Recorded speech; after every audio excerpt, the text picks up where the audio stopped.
வடகொரியாவின் 6 முன்னாள் உளவாளிகள் தென்கொரியாவுக்கு வைத்த கோரிக்கை. உக்ரைனில் கால்பதிக்கும் ஐரோப்பிய நாடுகளின் படைகள் ரஷ்யா தொடர்பில் ட்ரம்ப் வழங்கிய உறுதி. ரஷ்யாவின் கச்சா எண்ணெயில் லாபம் பார்க்கும் இந்தியா, அமெரிக்கா விடுத்த அடுத்த எச்சரிக்கை. இது எங்கள் உள் விவகாரம், ட்ரம்புக்கு எதிராக சீரிய சீனா. பிணைய கைதிகள் விடுதலை, 60 நாள் போர் நிறுத்தம், காசாவில் அமைதி திரும்புமா? பல தசாப்தங்களாக தென்கொரிய சிறைகளில் அடைக்கப்பட்டிருந்த 6 முன்னாள் உளவாளிகள் வடகொரியாவுக்கு திருப்பி அனுப்பப்பட வேண்டும் என்று கோரிக்கை விடுத்துள்ளனர். தற்போது 96 வயதாகும் ஆன் ஹாக் ஷோப் என்பவர் தென்கொரிய போரின் போது கைது செய்யப்பட்டு 40 ஆண்டுகளுக்கு மேலாக சிறையில் அடைக்கப்பட்ட பின்னர் விடுவிக்கப்பட்டார். தென்கொரிய அரசாங்கத்திடம் கோரிக்கை வைத்த 6 பேர்களில் இவரும் ஒருவர். இந்த 6 பேர்களை பிரதிநிதித்துவப்படுத்தும் ஒரு குடிமை குழு அவர்களை வடகொரியாவுக்கு அனுப்பி வைக்க அனுமதிக்குமாறு அரசாங்கத்திடம் கேட்டதாக கூறியது. அது மட்டுமின்றி ஜெனீவா ஒப்பந்தத்தின் கீழ் அவர்கள் போர்க்கைதிகளாக நடத்தப்பட வேண்டும் என்றும் அக்குழுவினர் வாதிட்டுள்ளனர். தற்போது இந்த விவகாரம் தொடர்பில் தங்களுக்கு கோரிக்கை விடுக்கப்பட்டுள்ளதாக ஒருங்கிணைப்பு அமைச்சகத்தின் அதிகாரி ஒருவர் உறுதி செய்துள்ளார். மேலும் இதே போன்ற நிலைகளில் உள்ள மேலும் பல முன்னாள் குற்றவாளிகள் வடக்கேக்கு அனுப்பப்பட வேண்டும் என்று கோரலாம் என்றும் அவர் குறிப்பிட்டுள்ளார்.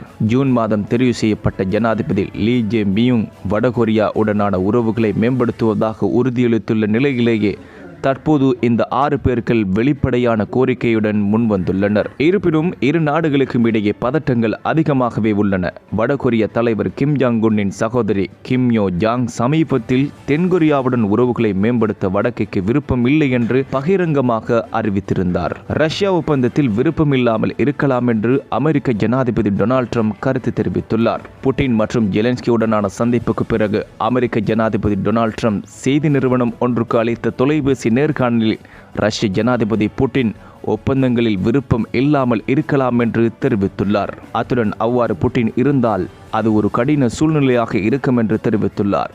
மேலும் மோதல் நாடுகளை சேர்ந்த இரு தலைவர்களும் சரியாக சொல்கிறார்கள் என்று தான் நம்புவதாகவும் ட்ரம்ப் தெரிவித்துள்ளார். உக்ரைனின் பாதுகாப்பை பொறுத்தவரை ஐரோப்பிய நாடுகளான பிரான்ஸ், ஜெர்மனி மற்றும் பிரித்தானியா ஆகிய நாடுகள் தங்கள் படைகளை உக்ரைனில் நிலைநிறுத்த விரும்புவார்கள். இது ஒரு பிரச்சினைக்குரிய விடயமாக மாறாது என்று தான் நினைப்பதாகவும் தெரிவித்துள்ளார்.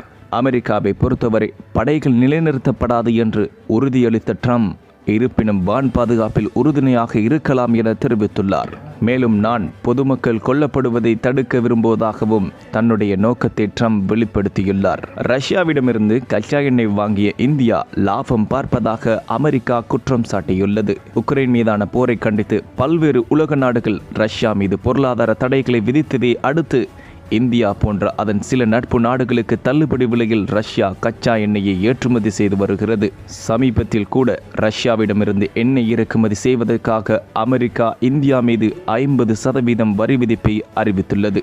இந்நிலையில் அமெரிக்க கருவூல செயலாளர் ஸ்காட் பெசன்ட் ரஷ்ய எண்ணெயிலிருந்து இந்தியா லாபம் பார்ப்பதாக குற்றம் சாட்டியுள்ளார். இது தொடர்பாக அவர் அளித்த பேட்டியொன்றில் தள்ளுபடி விலையில் ரஷ்யாவிடமிருந்து கச்சா எண்ணெயை வாங்கி அதை சுத்திகரிக்கப்பட்ட எண்ணெயாக மறுவிற்பனை செய்து இந்தியா லாபம் ஈட்டி வருவதாக தெரிவித்துள்ளார். அத்துடன் இந்த செயலை ஏற்றுக்கொள்ள முடியாது என்றும் அவர் தெரிவித்துள்ளார். ஸ்காட் பெசன்ட் இதற்கு முன்பும் இந்தியாவை விமர்சித்துள்ளார். கடந்த வாரம் வழங்கிய பேட்டியொன்றில் அலாஸ்காவில் நடைபெறும் ட்ரம்ப் புட்டின் சந்திப்பு நேர்மறையாக அமையாவிட்டால் இந்தியா மீது கூடுதல் வரி விதிக்கப்படும் என்று எச்சரித்திருந்தார். ரஷ்யாவுடன் இந்தியா எரிசக்தி வர்த்தகம் வைத்திருப்பதை கடந்த 10 நாட்களாக ஸ்காட் பெசன்ட் தொடர்ந்து விமர்சித்து வருவது குறிப்பிடத்தக்கது.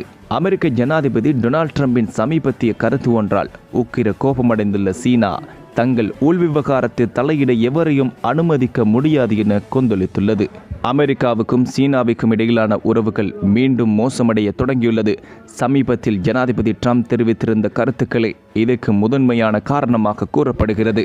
இது சீனாவை கோபம் கொள்ள வைத்துள்ளதுடன் சீனாவின் உள் விவகாரங்களில் தலையிட வேண்டாம் என்று ட்ரம்பை எச்சரித்தது. அது மட்டுமின்றி சீனாவின் உள் விவகாரங்களில் எந்த சக்தியும் தலையிட அனுமதிக்க மாட்டோம் என்றும் அறிவித்துள்ளது. ரஷ்ய எண்ணெய் விவகாரத்தில் இந்தியா மீது வரி விதித்த அமெரிக்கா சீனாவை வரி விதிப்பிலிருந்து தவிர்த்தது. அது மட்டுமின்றி சீனாவிலிருந்து அரிய கனிமங்கள் பெறும் திட்டத்தின் ஒரு பகுதியாக சீனா மீதான வரி விதிப்பில் விலக்கம் அளித்தும் வருகிறது. இந்த நிலையிலேயே ஆகஸ்ட் 15ஆம் தேதி ட்ரம்ப் அளித்த நேர்காணல் ஒன்றில் தாம் ஆட்சியில் இருக்கும் மட்டும் தைவானை சீனா ஆக்கிரமிக்காது என சீன ஜனாதிபதி ஜி ஜின்பிங் தம்மிடம் கூறியதாக பதிவு செய்தார். ஆனால் அது உண்மைக்கு புறம்பானது என தற்போது சீனா அம்பலப்படுத்தியுள்ளது. ட்ரம்பின் கருத்து குறித்து சீனாவிடம் எழுப்பிய கேள்விக்கு பதிலளித்துள்ள சீன வெளிவிவகார அமைச்சக செய்தி தொடர்பாளர் மாவோனிங் தைவான் சீன பிரதேசத்தின் பிரிக்க முடியாத ஒரு பகுதி என தெரிவித்துள்ளார். தைவான் விவகாரம் முற்றிலும் சீனாவின் உள் விவகாரம். தைவான் பிரச்சினையை எவ்வாறு தீர்ப்பது என்பது சீன மக்களின் விடயம் என்றும் மாவோனிங் குறிப்பிட்டுள்ளார். மேலும் அமைதியான ஒற்றுமைக்கான சாத்தியத்திற்காக சீனா எல்லா முயற்சிகளையும் மேற்கொள்ளும் என்றும், ஆனால் தைவானை சீனாவிலிருந்து பிரிக்க யாரையும் அல்லது எந்த சக்தியையும் அனுமதிக்க மாட்டோம் என்றும் அவர் தெரிவித்துள்ளார். தைவானை தங்களது பிரதேசமாகவே சீன நிர்வாகம் கருதுகிறது. அது மட்டுமின்றி இராணுவ நடவடிக்கை தேவையென்றால் கூட தைவானை மீண்டும் ஒன்றிணைக்கவும் சீனா சபதம் செய்துள்ளது. ஆனால் சீனாவின் முடிவுகளுக்கு தைவான் நிர்வாகம் கடுமையாக எதிர்ப்பு தெரிவித்துள்ளது. 60 நாட்கள் போர் நிறுத்தத்துக்கு ஹமாஸ் படையினர் ஒப்புதல் அளித்துள்ளனர். இஸ்ரேல் ஹமாஸ் இடையிலான போர் நடவடிக்கைகள் நாளுக்கு நாள் மோசமடைந்து வரும் நிலையில் புதிய திருப்பமாக ஹமாஸ் போர் நிறுத்த ஒப்பந்தத்துக்கு சம்மதம் தெரிவித்துள்ளது. அமெரிக்க ஆதரவுடன் கத்தார் மற்றும் எகிப்து நாடுகள் நடத்திய மத்தியஸ்த பேச்சுவார்த்தைகளின் வெளிப்பாடாக ஹமாஸ் இந்த போர் நிறுத்த ஒப்பந்தத்துக்கு சம்மதம் தெரிவித்துள்ளது. இந்த புதிய ஒப்பந்தத்தின்படி கிட்டத்தட்ட 60 நாட்கள் போர் நிறுத்தம் அமலில் இருக்கும்.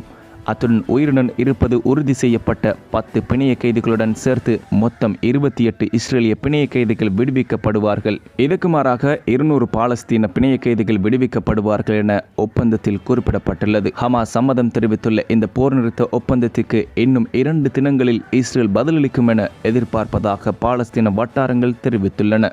ஆனால் இஸ்ரேலிய அரசு ஒளிபரப்பு நிறுவனத்தின் தகவலின்படி மீதமுள்ள 50 பிணைய கைதிகளையும் விடுவிக்க வேண்டும் என பிரதமர் நெத்தனியாகுவின் அலுவலகம் கோரியிருப்பதாக தெரிய வந்துள்ளது.